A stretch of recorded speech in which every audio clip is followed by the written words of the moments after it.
Oh, hello. Hey, How's it going? good. How are you? I'm doing good, thanks. Thanks Yeah, for willing to do this. yeah, absolutely. Thanks for having me. So I can just kind of jump around before getting to the Kazuha questions and kind of focus more on things you might not have ever talked about. Yeah, sure. Let's do it. Happy Halloween, by the way. Yeah, you too. Thanks. So I'll start with the first credit that I found. What is Dot City? Dot City. Oh my gosh. Okay. So back when I was living in New York City, there was an animation program at NYU, and this talented animator, Myra, they were kind of auditioning for folks to do voiceover. I had been doing student films at NYU, and this happened to be one that was just an animation. It was actually done with claymation. And I provided the voices for both of the characters, both the main characters in there. And it was fun. It was this fun student project. One was this very boisterous, sort of barrel-chested oaf, and the other one was this very glum. I think he was actually called Glum, um, little clay figure who was just having a crappy day, and so yeah, just a little cute animation in that style, and that's kind of when I was living in New York City, I would try to just do whatever came my way. So Yeah, I would always look for like student films and just anything I could kind of get involved with, and that was a fun opportunity. Yeah. was that around the same time that you got involved with Avenue Q too, or was that a little later? Avenue Q actually, when I was doing Avenue Q, that was when I was living here in LA. Okay. But I did audition for the Broadway production and tour of Avenue Q, and that's kind of where I got introduced to puppetry. They have, when you get far enough down in the audition line for them, they do a puppet camp, which is basically they kind of bring you in for a day or two where they will take you through what it is to puppeteer. They kind of train people up because not everyone just kind of walks around with that skill. So, especially when Avenue Q was going around, they wanted to make sure that people knew what they were expecting from the production or what sort of training you'd have to do. So that's when I was auditioning for the Broadway production and tour, I was able to do puppet camp and kind of get my feet wet with puppeteering to begin with. Did not book those productions, but I went on to kind of carry that experience through and book other productions with Disney doing Finding Nemo the musical, which was also heavy in the puppeteering realm. And then finally, when I got out here, I did get a chance to be in Avenue Q in Los Angeles. Mhm. And it was really fun because that production actually moved on to be featured in the TV show Big Little Lies. Yeah. So it's just, you never know where something's going to take you, which is really crazy. Right. And when you did move to LA, what was the first job that got you into SAG, or how did you get into SAG? I actually just joined SAG because I had Oh, been in enough, yeah, I had been in enough equity productions. Equity is the stage actors yeah, union. So having done enough of those, they're sister unions, or they have an agreement where if you hold enough roles in one or the other, yeah. you can kind of just purchase your membership in the other one. So yeah, when I came out, I was like, let's join SAG, and so I just did. And I was hoping to be able to watch some of them, but I did see the trailer for some of the short films like Loves Me Not. Oh yeah, yeah. Yeah, there's some the short films that I did kind of prior to coming out here. I did them with a program called Full Sail, Mhm. and Full Sail's out in Florida, and it's a really good school for kind of a lot of stuff: music production, film production, video game coding, and whatnot. Um, and Loves Me Not was one that it was kind of intense. Yeah. Um, and the guy who actually worked on that, Boyd Hobbs, he ended up going to AFI out here. He ended up going to AFI, and I need to keep up with him because he's super talented. Um, but yeah, it was really neat doing a bunch of those films, and that one in particular dealt with a lot of crazy stuff like human trafficking Right. and Stockholm syndrome.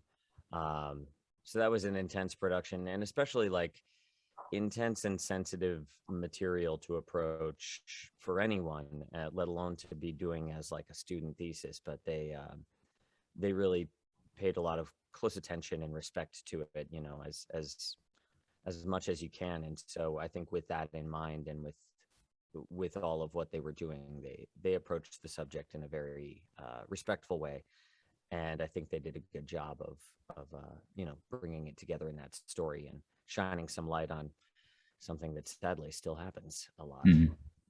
Yeah, I mean, just based off the trailer, you could tell that it's something that's very tastefully done. Yeah, absolutely. And I think that that's, you know, kudos to them for really like taking the time to dive into it. And I think that's what makes, I mean, any project special is the Mhm. attention to detail you put into it. So And was there a specific um, event that happened that made you want to pursue voiceover more so than on camera? Or um there wasn't really a specific event. okay, um I guess I had always I've always been interested in animation video games. That was always like part of my career goals, was to be somehow involved. I grew up on video games, and they hold a very, very dear place in my heart, as far as like I always kind of believed that that was like the next frontier of artistic expression. And so it was always on my list. As far as something that pushed me towards it, when I got out here to Los Angeles, I started to I basically I watched the documentary I Know That Voice, oh and yeah, that kind of really kind of brought it to the forefront, because when I moved out here, I was trying to focus specifically on camera, but I had a microphone because I was making my own web series. And so I was like, what am I going to do with this really nice microphone that I have? And I'm like, well, I'll just try to mess around and make like a voiceover reel. It's always been on my list. Why don't I get to it right now? And then watching things like I Know That Voice and starting to talk to other folks in the VO community, it's weird. I think out of the blue, I just had a couple of connections. Some people just referred me to like, oh, I know this person, Matt Jason, who's another very talented actor and voice actor. Someone referred me to him, and I was like, all right, I'll go out and meet with him. And he was like more than happy to have a cup of coffee with me. He was super nice enough to listen to my reels and give me some feedback. And one thing followed after another. I joined workout groups. You know, it just kind of all like snowballed. And then I found myself kind of in the middle of the industry. mm. And did you get into anime kind of earlier on too? Actually, no, the first thing that I did for anime, I was going to workshops for Bang Zoom out Yeah. here, which I'm sure, yeah, sure you know of. And Mommy is wonderful. And then after I went to a few workshops, I knew that they did courses. So kind of my journey into anime was I started to went to the Adventures in Voice Acting classes, and Mhm. I took classes with Tony Oliver and Dora Fine, and I was doing like practicing dubbing, and I would listen to Crispin Freeman's podcast, Voice Acting Mastery, and then the first thing I ended up doing for anime was I was dubbing Walla in Doraemon. Okay, yeah. And yeah, it was a fun gig, and it was kind of like the first like little foray, but it was just Walla. I wasn't like fielding a part at that point. Um so yeah, and then from there, as they got more comfortable knowing how I function in the room, just doing Walla, is he cats just got expelled from the room. Okay. They'll be back, don't worry. um they basically, it's kind of gaining that trust and building that relationship, and then you get more auditions sent your way. And I think it's kind of like with anything, but it holds especially true in the entertainment industry, is that the more consistent and persistent you are, you know, the better chances you have. And some people call it luck, and other people call it just like hard work and keeping at it. Mhm. And would one of the first or bigger roles would have been in JoJo?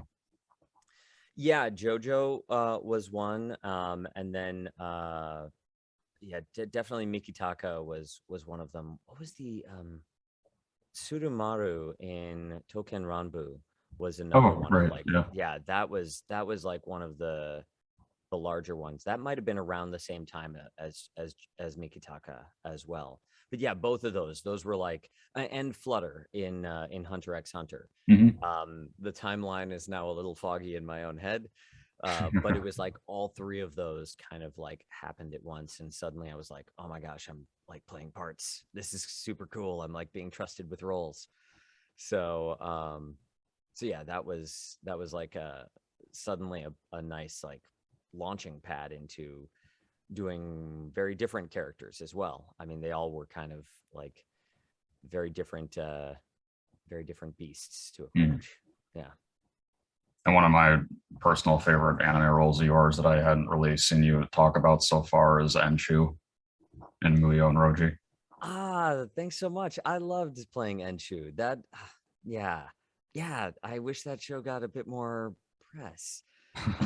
I really had a fun time playing him. It's uh playing a younger kid too, because I got to play young Yeah. Enchu as well. So that's always I've always found that to be a challenge, just because of how you need to modify your voice and modify your mindset. But I really like Enchu.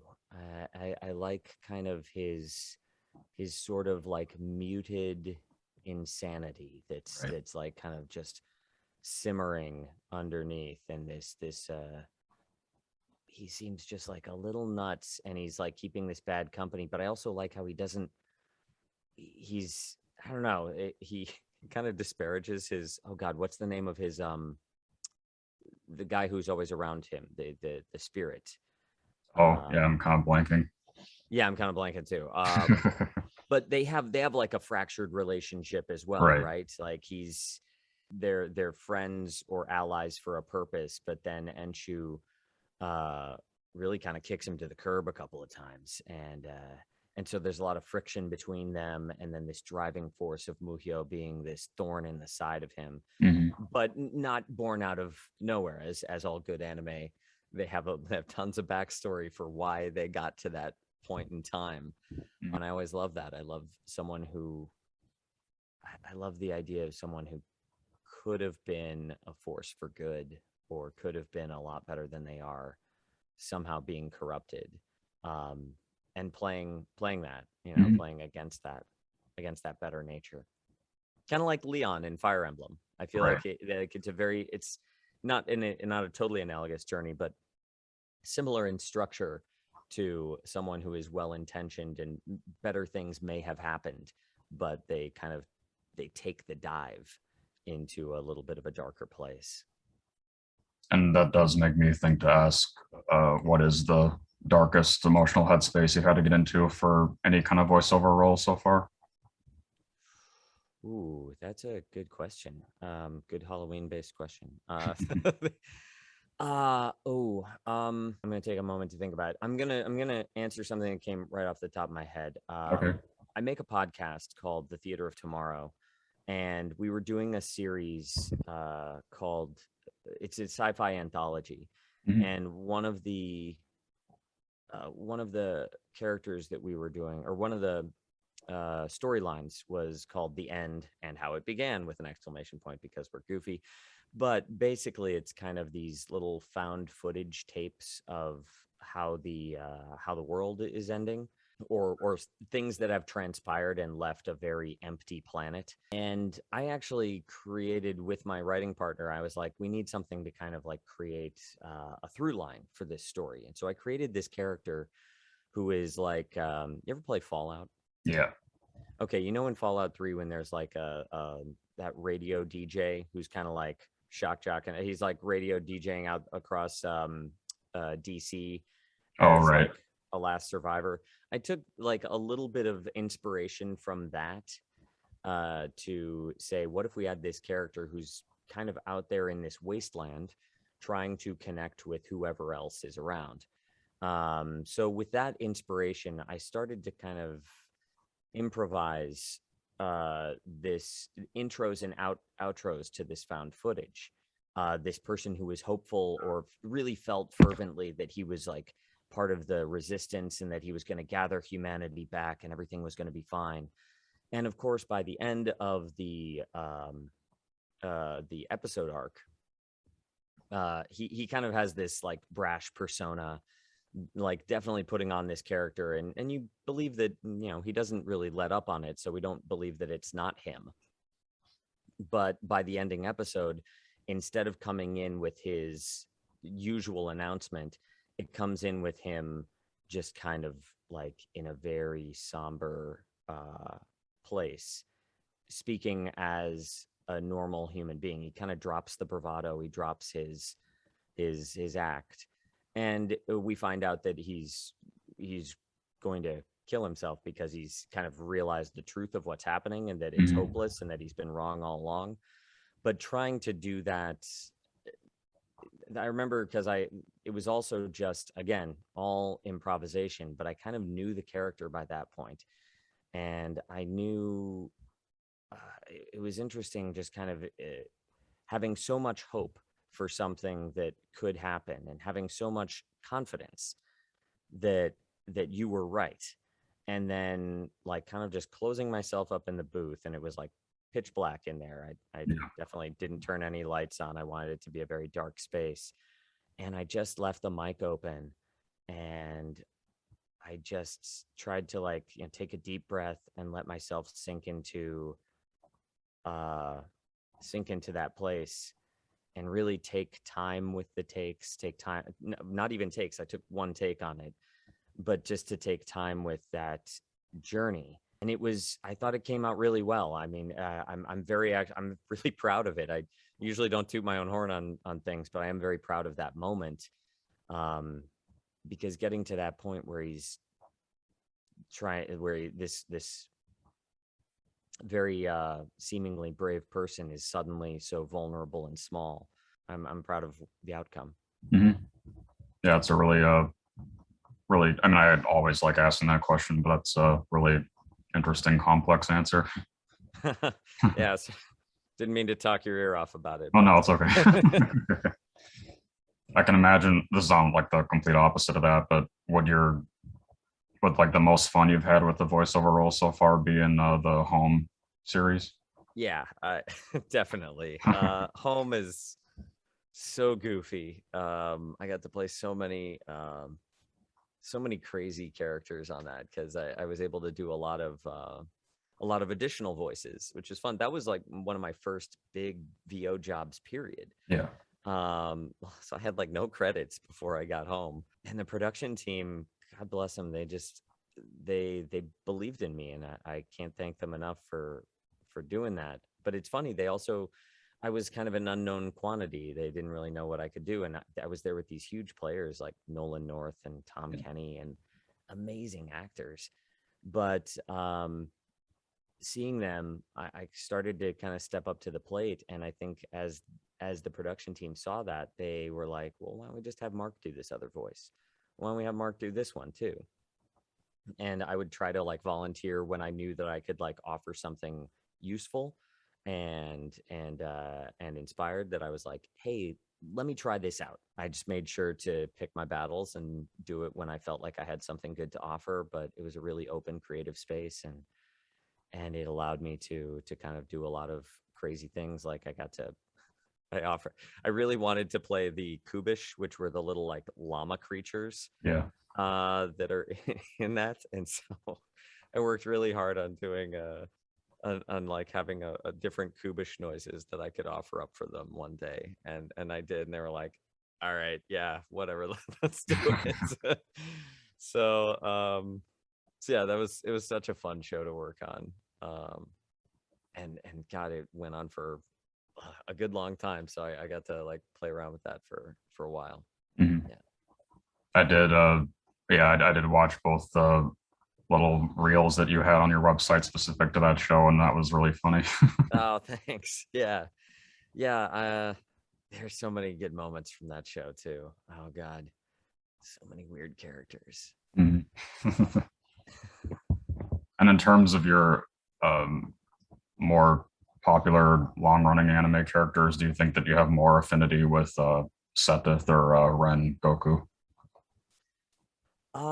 Ooh, that's a good question. Um, oh God, I want to say Rengoku because Rengoku is what I aspire to be because he's so damn cool. And he's so confident and just principled. But I think in reality, as a person, it's probably Seth. Mhm. I tend to, Seth still has the self assurance. He still has the confidence when he needs it of his action and strength of his convictions. But he does worry over things, probably to a greater extent than he should. He worries over Flame. He worries, over the safety of Garreg Mach. I mean, I guess Flame is more to a fault than it is for Garreg Mach, but and then Seth also has this sort of personality that's a little quirkier, a little more cerebral, and I feel like me at my core, I tend in that direction. Mhm. Um, but man, I'd love to say Rengoku for sure. I love playing him, and I Mhm. love like kind of activating that part of my personality because I know it's there, but I know at my core I'm probably more of a Seth personally. And what is it like? What is it like being directed by Steve Staley? Because he was one of the first people I interviewed. Oh yeah, yeah, it's fun. I've worked with Steve on gosh, I've worked with him on a couple of projects now. Okay. Yeah, it's a really fun time, and especially being in when we were doing the movie too. Not only was Steve there, but Hiroe was there, and she's from oh my gosh, I'm blanking, and I don't want to like miss on titles. Anyway, she's more closely involved with Demon Slayer as well, so it's like I got the benefit of having multiple directors. There's a lot of attention to detail that was put into the film, and it was really wonderful Mhm. to kind of have that happen. And it's been through all the properties. I think they've really done well. The video game that just came out, that was awesome. It was a great way to like relive it all over again, like and doing that directly after the film too. So Mhm. yeah, it's been a fun journey to kind of go through that. And I think this was more early on, but I didn't want to bring up Sirius the Jaeger too. That's a really cool show. Oh yeah, yeah. Sirius the Jaeger's awesome. I wish I had more involvement with that. I really enjoyed. That was uh, that was one of the times I'm orbiting around Greg Chun Mhm. more, which happened in the Judgment series, and then we got to play cohorts in Sirius the Jaeger. Yeah, that was a fun show. It's funny in certain shows when you play only like a tertiary character or more of a side role or even a secondary character, you don't always get to see unless you are actively watching the anime too. You don't get to kind of see your entire involvement in it. Mhm. And I wish I could say that I watch all the anime too, but there's just so much anime out there. And like I said, I'm also a big gamer, so when it comes to things, I'm generally playing games instead of Yeah. watching shows. There's just so much media, but like yeah, because with certain shows, I wish that I could do even deeper dives on them instead of just your character's involvement. The other one, which I don't know if that I really enjoyed doing, was ReZero Yeah. recently, and getting to kind of try my hand at playing young Goose. And that was a really fun recording session. Mhm. Crazy because it gets nuts. He's a Yeah. very emotional person, and that session had some like just crazy vocal challenges to it, following the Japanese performance, but also like infusing the emotional stakes that were in there. I don't know if you watch ReZero at all. Yeah. Yeah. when he breaks down seeing Emilia in the forest, or like even when he's just like trying to during the fight sequences. Oh gosh, there's so much rage and so much shouting that was happening there. I remember we had to pump the brakes on one of them, and we were like, I don't think we're going to be able to get, because it had already been an emotional day, and we were like, I don't think we're going to be able to get through all of this right now. Let's hang out. Let's revisit this the next recording session. And but yeah, that was a fun journey too. Regarding video games too, I did Seth and Blaze Blue is another one that people don't talk about a whole lot. Yeah, I love that character. Oh my gosh, like he's so moody and emo, and I never get to play characters like that, and I really enjoyed it. Like that was one I auditioned for that in my car. Oh, because it was like a quick turnaround, and I'm like, oh crap, I was like sitting outside. I jumped outside of like a Starbucks because I think I was there working on something, and I'm like, oh no, I gotta get this in. And I was like, all right, get into that dark sort of assassin-y sort of space. And I had my phone, and I was like, man, I hope that this isn't like, I hope my performance comes through in this crappy quality, but I guess hopefully it did. But yeah, I really liked recording for him, and I know there's so many good voices in Blaze Blue. mm-hmm. Yeah, and it is really interesting to see that. I know it was a while ago now, but being Alex in the Street Fighter series, because you wouldn't necessarily expect that was you. right. Yeah, I didn't expect that dude would be me either. That was a fun project to be on. That was actually pretty early on too. I was very excited for that one because I grew up like going to the old 7-Eleven, and they had like a Street Fighter 2 machine in there. Mm-hmm.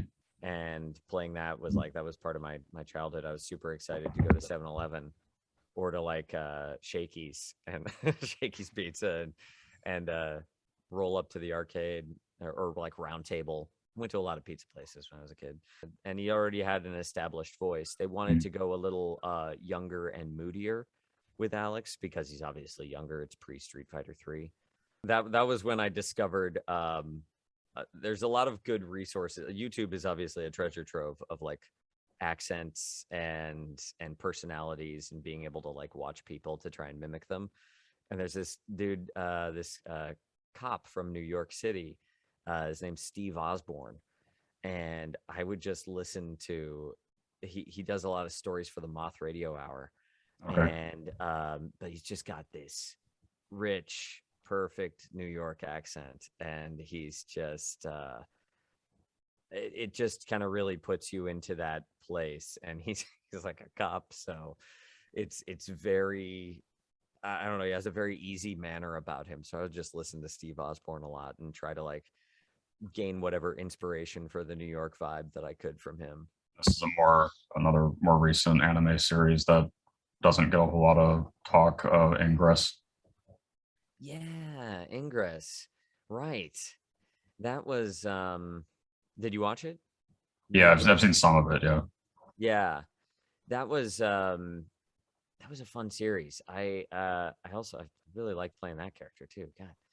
I know it's got to be kind of boring when you're like talking to the person. They're like, I love everything I've done. No, it's okay. But I really do. I think that one was tons of fun. Kyle McCarley's in that one. He does a really bang up job on that. Yeah, because I had never played the game too. Had you ever played Ingress? No, I just knew the series. Yeah, because I knew it was like a whole world that they were basing it. They're like writing this original anime for, and they were trying to go a little bit looser with things, a bit more. Usually, some folks approach anime and they want everything to be very clean, very specific. They kind of backed off that a little bit and were allowing us to get a little bit looser with the deliveries, just to kind of bring that bit of realism into it. And I thought it worked out really well. And it's an interesting story, and again, always like playing a villain. I don't always get to do it, but playing Liu was quite fun. Mhm. I think you're the first person that I've talked to that got to be a part of Carolyn Tuesday. Oh, really? I think so. Yeah. Oh, yeah. Yeah, Carolyn Tuesday is that's I played an alarm clock in that, didn't I? Yep. It's funny because then right after that, I got into Welcome to Demon School, where I was also voicing an alarm clock, and I was Mhm. like, I'm sensing a trend, and I need this to maybe yeah, actually, I really enjoyed Jiggy. He was a fun character. I mean, again, playing a lot of like characters here and there in Carol and Tuesday, but I like the art style of it. Wasn't that the same team that worked on Cowboy Bebop? Yeah, it's the same person. Yeah, yeah. I knew there was. I was like, I knew there was a reason I was drawn to it. Mhm. Getting to hear some of the songs, hearing the Mermaid Sisters song the first time was definitely quite a delight. And was your role as Drole in Seven Deadly Sins, was that pretty recent too, or was that a little while ago? That was a few years back Okay. as well. Yeah, I think that the series is continuing on, but I know Mhm. that Droll is pretty well and gone from it. Um, and then, of course, while I was in there playing additional little side characters and demons here and there, yeah, Droll was fun. Droll's a deep voice. Yeah. They definitely wanted him to be much more in the basement, and as much as I would love to think that I have a deep boomy voice, I don't. Maybe after I do a few more creatures in video games, my voice will change a bit, and I'll be able to access the depths of it. But yeah, Droll was a challenge to try and like get to that technical place and maintain it without it sounding like I'm trying to force it into that technical place. And Chris was helpful in directing that one, and it was really nice working with him. I liked working with him a lot, ReZero and Seven Deadly Sins, um, and kind of like and keeping us honest to get to that place and maintain it, and hopefully not passing through anything that sounds like we're trying to do a voice in something like where we're actually this giant. Any more about that? That's another one I need to like watch. There's Okay. so much history to it. It looked like another one of the main instances where you got to do a multitude of voices was in the Arlo movie. Yes, yeah, Arlo. So Ryan Kriego, he was the one who did Home Adventures with Tip and O, Mhm. and Arlo is basically a project he'd been working on for a long time, an original concept by him, and I'm so happy that he got to see that come to life, and that he's getting to do the series and really kind of bring that out. I think it's charming as hell. A lot of fantastic music and just amazing performances. But yeah, having known Ryan, he was he offered to bring me back in to fill in some of the roles here and there in the movie and in the series. Um, fun fact: in the series, I get to play a character that is the father of Teeny Tiny Tony, which is voiced by Tony Hale. Oh, I don't know Tony Hale personally. I've passed him in a recording session, but I was also on Archibald's Next Big Thing, which was his animated series, and then I got to play his son on Harley Quinn on DC. oh, So I've also been orbiting around Tony Hale, and one of these days I'll get to shake his hand and tell him thank yeah. you. It does look like one of the most recent things that I would like anime related games or series that you can talk about is Shin Megami Tensei 5. Yes, yes, indeed. I don't know how much we can talk about it at the moment. Okay. Uh, we were able to announce our involvement, but obviously until until things are officially official. Actually, I was talking about this just the other day with someone. We were thinking that it was actually really awesome. I was talking with Alex Lee. Oh, okay. We thought that it was really cool that certain games have allowed us to announce our involvement before the game comes out. And obviously not to talk details because we want all those things to be things that the players experience in the moment. But to be able to announce at least our involvement in the project is kind of cool because like the trailers are out, most people know anyways. But I think it's a good way of getting eyes and ears and uh people to pay attention to the games to begin with. So like Alex and I are both in God of War Ragnarok, and we were able to announce our involvement, and that's not coming out till like next year. Okay. But it was super cool to be like, hey, get ready, this game's gonna be freaking awesome. And the same thing with Shin Megami Tensei 5, where being a part of that, and I was actually a part of the remaster as well of 3, and Okay. that was really fun. So this is not my first foray into the SMT series. I had to play Pale Rider, a couple of demons, and do some really cool voices in those games, and then to actually have a role in the storyline of 5 was really cool to then kind of like dive a bit more into it in that fashion. So I'm looking forward to that game coming out. I think people are really going to like it. Mm-hmm. Is that the most like safest anime related thing you can talk about? The safest, you mean, is in like I'm allowed to say anything about it? Yeah. Yeah, probably. Okay. I mean, this is that is the grayest of area you'll probably get on an NDA, where we're allowed to announce our involvement, but of course we're not allowed to talk about any details. Yeah. Or like ongoing projects like Genshin Impact, Yeah. where Genshin Impact is obviously still recording and still coming out with new material, and who knows when any of our characters are going to have additional storylines or hangouts or things where they're going to pop up again. And sometimes we will know, but and that we're in the game but can't talk about any of the update patches, or sometimes we will when they get to release them, do those kind of update streams and whatnot. But being a part of a living game like Genshin is maybe a little bit of a different scenario than being in a property that releases. I guess you have DLCs, but it's fundamentally different. Genshin is definitely like always evolving. Yeah. So speaking of Kazuha, did you always audition solely for him, or did you audition for other characters too? No, I auditioned for a number of other characters. Okay. I auditioned for before auditioning for Kazuha, I auditioned for Child, and I auditioned for Dainsleif. Okay. So those were the first 2 characters I ended up auditioning for. And then Kazuha's audition came along.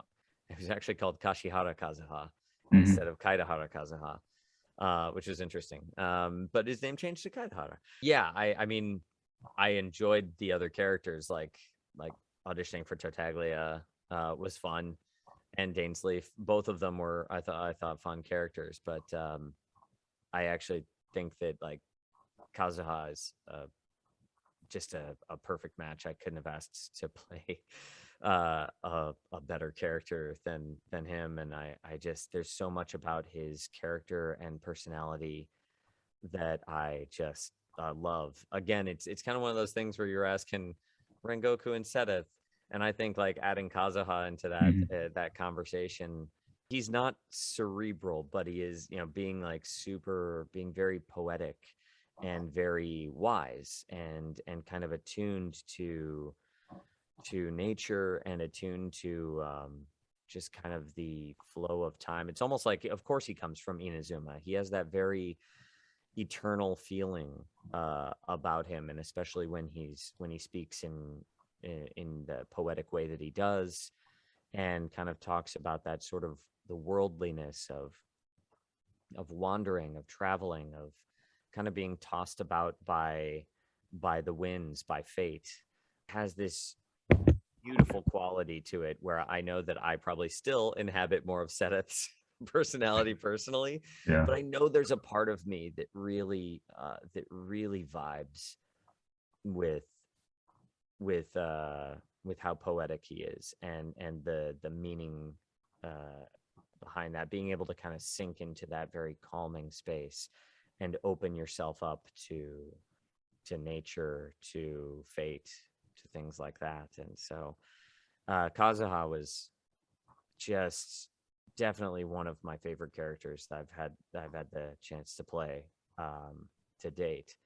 Things like even simple things like I'm very loud as a person, or very talkative and very like energetic. I drink a lot of coffee. With Kazuha, I turned up the gain on my microphone and I tried to like let my shoulders sink a little. Not tried to, I had to let my shoulders sink and like kind of get myself into a very chilled out space. I remember kind of getting out of the session and thinking to myself, oh my gosh, I don't know if any of that worked. Oh, Like I was like, I don't know if any of that like read or like did what it was supposed to do. Like I just I didn't know. We were in it, we were doing it, everything seemed fine. But I remember like leaving the booth and being like, oh my God, what did I just do? And like and then I had to like kind of come to terms with it. I kind of had to like sit down, like take a moment. And we were all recording remote, as you do during this time period. And I was like, oh no, I think we're onto something here. And of course, trusting Chris Fiala, who's an amazing voice director on this project. I think he's put together a really cool world. Yeah, it was really, it was nice. It was surprising because just I think it took me off guard because it was very different from what I do. and as the role started to progress, was there is there still like a default line that you had to get into character with him? It's not necessarily a line actually. It is just that physicalization. Okay. It really is kind of like about yeah. I mean, it's interesting, like reference lines that help me get into the voice. I think it's more about the physical headspace actually. It's weird because with a lot of roles, I do need a reference line, and a reference line does help to like kind of touch base with where that voice lives. But with Kazuha, like I'll even be sitting there, like we'll be playing Genshin, and his birthday letter came up the other day, and I just like started reading it, and I was just like, this is, I feel like it's just a feeling for this character more so than a reference line. And that's not true across the board for me, at least with Mhm. everything, but for him it is. Okay. And I felt like it's something that just kind of comes up, which is why I think he's very special actually to me, certainly as a performer, and hopefully to folks who have him on their team. Yeah, I did have uh a few questions I wanted to read from the Kazuha subreddit. As like Yes. I love there's a whole subreddit. That's awesome. And hello, Kazuha main subreddit. Thank you so much. the single highest rated one was uh if you can tell a joke in Kazuha's voice.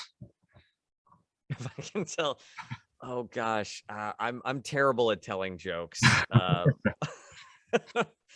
Can I look up a joke? Yeah, I'm that's fine. so bad. I'm so bad at telling jokes. I'm sorry.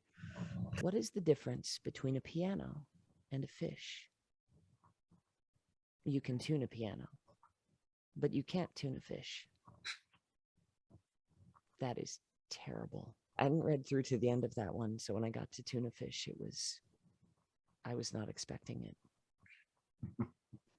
But you never know what the ocean's going to bring you. Yeah, never make me read jokes again. What, like, how do you feel about his poems, and if you have a favorite one? Yes, I love his poems. As evidenced by I definitely took it upon myself to try my own hand at haikus. when he was out, and I would try to write haikus here and there. I wrote him a little birthday haiku when that came around just the other day. You know, I like his I like the birthday haiku actually that he has from his birthday dialogue. Sun and moon rejoice, birds of dawn sing songs anew, far from home with you. That one, I love that. Yeah. I love his poetry. It actually, and in the process of like taking that in and trying to write haikus on my own, kind of harder than I thought. Right. At first, it's because you know he has that line, especially in his opening video, where he's like on the last line, and he's trying to think of it, and then of course, like a bunch of treasure hoarders try to snipe him from across the entire Ocean Valley. Thinking of those last lines, whenever I would try to write haikus and try to like kind of channel that, there is a lot more of a negotiation with the language than I thought there was going to be. And I actually found that to be very lovely and peaceful. Like, or I couldn't just churn out haikus. It's not like, hey, 575 every time, baby. Like, I'm just going to start, you know, just pumping haikus out. There's actually a thoughtfulness about like, what words are you choosing, and the rhythm. Yeah, it's very purposeful. And when I was trying to construct them, it's like every syllable is precious, and everything. There's so much about prose where we can just, and again, my personality, I just talk for days. Like, I love to give long answers, if you haven't already noticed. Yeah. But condensing it down to the very meaningful things that illustrate that feeling. And I'm certainly no poet. I'm certainly no expert when it comes to it. But the sense that I get is that there is a deep importance in the language and in the specificity of it. And I love that. Again, it's one of the reasons I really love this character, is that the words are not chosen lightly. Mhm. And several people also asked if there is one single aspect that you relate to him the most. I keep thinking about how he's given himself over to this journey, to this life of wandering, a breath in and a breath out, and giving oneself over to fate, the assurance that one's paths will cross again, Mhm. the assurance that this journey continues and will take many forms and shapes, and being at ease with that, being at peace with that. He is indeed, he really is following the breeze. He's following where the wind takes him, as opposed to trying to force his way into a certain place or a certain feeling. He is really just going with the flow, as it were. And I absolutely love that about him. And it's not with it's also like going with the flow with care too, with care and attention, because he is someone who pays such close attention to detail. He talks about his heightened senses, his awareness of what's around him, of nature. But I also really admire how he doesn't try to force a moment or situation. He allows it to take the shape that it will, and to take him where it will. Indeed, he has that true like kind of wanderer spirit. And I really like that about him. Also, pithier side note, I like cats, and so I like his relationship with Tomo and the cat. It's something that breaks my heart every damn time. Did you see around the time when they released, I don't know how much spoilerage can we get into on this? I know this is a Kazuha mains subreddit. It should be fine. Okay. So the most recent Archon quest. and when the trailer came out, you see him like blocking you see him in like blocking the Raiden Shogun. Yep. And with the Musono Hitatachi, and everyone was like, is Kazuha gonna die? Holy crap. And an artist put out a block, like kind of a cartoon block of an imagining of where he did die. Yeah. You know, and he kind of like is cut down by it. And then in the panels that followed, you know, the visions are like kind of shattered, and then he looks up and he actually sees Tomo again. Mm-hmm. And it's kind of like they're rejoined after that. And oh my god, I was just like, I was in tears reading that. I wish I could credit the artist right now. I don't have it on the tip. I don't know if we can put that into the subreddit or into the credits here, but it was phenomenal. And I know that's not how it played out, but it was also such a sweet moment because I really love that relationship. And I think that's a deep source of emotional longing for Kazuha. Mm-hmm. Something that he carries with him, obviously, going forward. I don't know if it necessarily fully acts as, I mean, indeed, it may be one of the reasons that he is so compelled to wander, is that deep tie to Inazuma. I mean, granted, a lot of his ties to Inazuma have been severed by the events that had transpired. But the loss of his friend, I think, is one of those devastating things that I don't, you know, that is, it's just a very deeply emotional thing that he's kind of carrying around with him. Right. Oh God, and I found the spot where the blade, Yeah, and the vision and the cat, and just go there and like hang out for a little bit, and it's a very peaceful place. So I love that aspect about him too. I love that relationship. Another big one was that what's your favorite character interaction that Kazuha has with other main characters? I mean, I do like his relationship with Beto. Yeah. I've always kind of said that I want like a side story of the two of them just kind of wandering the world, because Beto also is this blunt, scurvy, wandering pirate. I like that they're both like big drinkers too. Kazuha's always like, let's get some sake, and Beto's always chugging a beer. There's another wonderful fan art that I have. Oh shoot, I don't have it on here. It's Zhongli holding Venti and Beto holding Kazuha, and Venti and Kazuha are trashed. Oh, Kazuha's got sake in his hand, and Venti's got like a drink, and they're both like, these kids. they're terrible. So I like those interactions. I like the unexpected moment when he threatens to break the guy's arms. I know it's not a main character, but like when Kazuha during the quest that between he and Beto, where they're trying to find a bearer for the vision, and he turns on the guy and he's like, he just kind of goes into this not so Kazuha headspace where he's like, I'm gonna freaking break your arms. I'm gonna beat the living crap out of you. Right.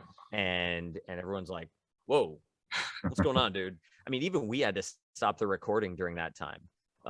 We stopped recording those lines, and Chris and I, we were all like, would he say this? We're like, is this, because he's been pretty like, you know, even keeled up until this point. Would he really, pretty mellow. Would he really get to this point? And we're like, we eventually came to the conclusion, like, yeah, he would. At this, like, because he's doing it with purpose, and it's not like a mellow person doesn't have that within them. You know, it's not like even the mellowest of people can have those. We share so many aspects as humans, and especially having that moment, we're not overusing it. It's not overdone. And it's a moment that is justified within the script, and it's really cool because it is disarming. You're like, whoa, wait, dude, why would you say that? and yet he has his reasons, and that's, I think, what makes that a cool moment, is that it catches us off guard, but it is an aspect of the character. And I think, some of the best storytelling moments are when characters can catch us off guard like that. Mhm. Well, So, yeah. thank you so much, Kazuha Mains, for being Kazuha Mains. I think he's freaking awesome. Yeah. I know a lot of people play him support, but I think I also am so grateful that I feel like, as a gamer, I lucked out getting a character that is mechanically wonderful. like functionally wonderful. As a gamer, it tickles me so much that I'm like, oh my God, he's useful. Thank God he's so useful. Right. Because, I mean, we love who we love in these games too, but also there's the elegance of how certain characters function in a team, because it's so action oriented, and I really love that aspect of him too. They did a fantastic job, and like, his abilities are very interesting and they look beautiful. Yep. They've made his exploration utility really useful, like just kind of getting from place to place, just having his his capability to launch himself up in the air at will is, I mean, I can appreciate the mechanics of it too. So yeah. I love this character so much, and obviously I've been enjoying the game. I hope that everyone else has too. I think that it's a really fun experience, and I'm glad to see the community be the community that they are. The fan art, the interactions, folks getting excited. It's been really lovely over this past year and a half to have something to just be happy about and connect over, and something that we can all kind of share. I think it's been really nice. Yeah, the way that I end every interview I do is asking, what do you want your legacy to be? Oh God, my legacy.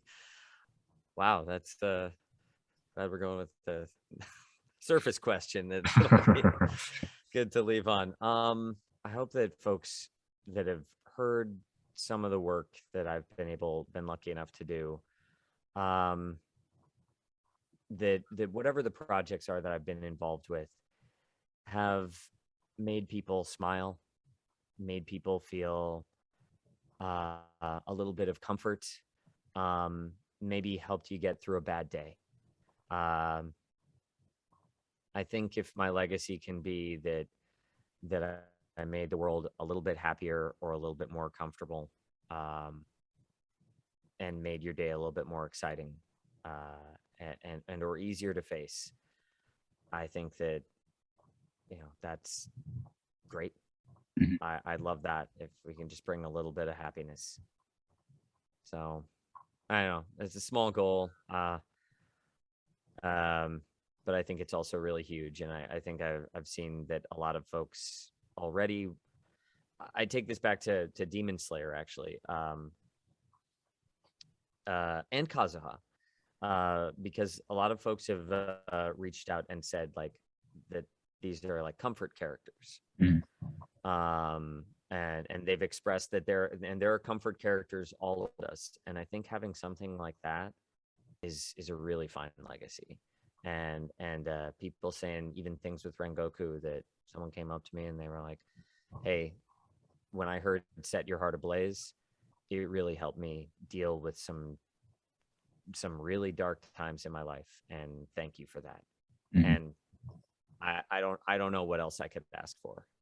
I think that right there, for what we do in entertainment, that's the biggest success we could have. So thanks for playing the games, thanks for watching the shows, and I really hope that they mean something to you and can carry you through in our days together. Well, thanks. This was really insightful and fun for me to do. Thanks. Yeah, thank you. I really appreciate you having me on. This was really fun chatting with you for a bit. And yeah, well, hopefully I'll get to chat with you sometime down the road.